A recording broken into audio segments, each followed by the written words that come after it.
26 જાન્યુઆરી 2001નો એ ભૂકંપનો દિવસ માનવજાત માટે હતો દુઃખદ દિવસ। કેદીઓ માટે બન્યો આશીર્વાદરૂપ। જી હા, આ દ્રશ્યો જોઈને તમને લાગશે કે આ કોઈ ખંડેર મકાનના છે। જી નહીં, પરંતુ આ દ્રશ્યો છે ભુજની જેલના। 26 જાન્યુઆરી 2001ના દિવસે આવેલા ભયાનક ભૂકંપે આ જેલની તાસીર બદલી નાખી। ભૂકંપના એ દિવસે પત્તાના મહેલની જેમ આ જેલ તૂટી પડી। જોકે ભૂકંપને કારણે જેલનો મૃત્યુઆંક માત્ર 3 જ હતો, પરંતુ આ દિવસ જેલના કેદીઓ માટે આશીર્વાદરૂપ સાબિત થયો। ભૂકંપના એ દિવસે આ જેલમાંથી 181 કેદીઓ ફરાર થઈ ગયા।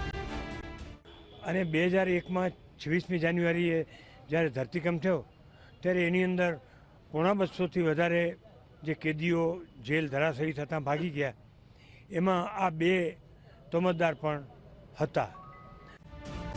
જોકે આ 181 કેદીઓમાંથી 145 કેદીઓને ઝડપી લેવામાં આવ્યા, પરંતુ ખૂંખાર કહી શકાય એવા 36 આરોપીઓ આજે પણ ખુલ્લી હવામાં શ્વાસ લઈ રહ્યા છે।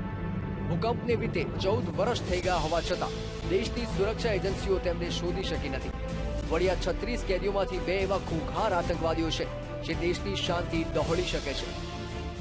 4 તોમતદારો ભાગી ન શક્યા અને એ અટકમાં લેવાના હતા, બાકી આ 2 મુખ્ય તોમતદારો ભાગી ગયા અને આજ દિવસ સુધી પકડાયા નથી।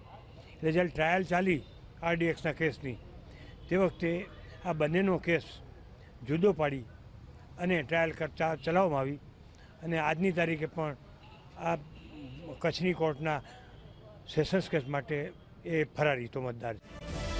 જેલમાંથી ફરાર એવા 2 આતંકવાદીઓ હવે દેશને નુકસાન પહોંચાડવાની પેરવીમાં છે। આતંકીઓ દેશની સુરક્ષા એજન્સીઓ અને ગુજરાત પોલીસની ઊંઘ છેલ્લા 15 વર્ષથી હરામ કરી દીધી છે।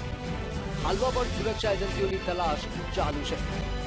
કેમેરામેન નરેશ ભૂટિયા સાથે મૌલિક પટેલ અને સુધીર ખત્રી, VTV ન્યૂઝ, ભુજ।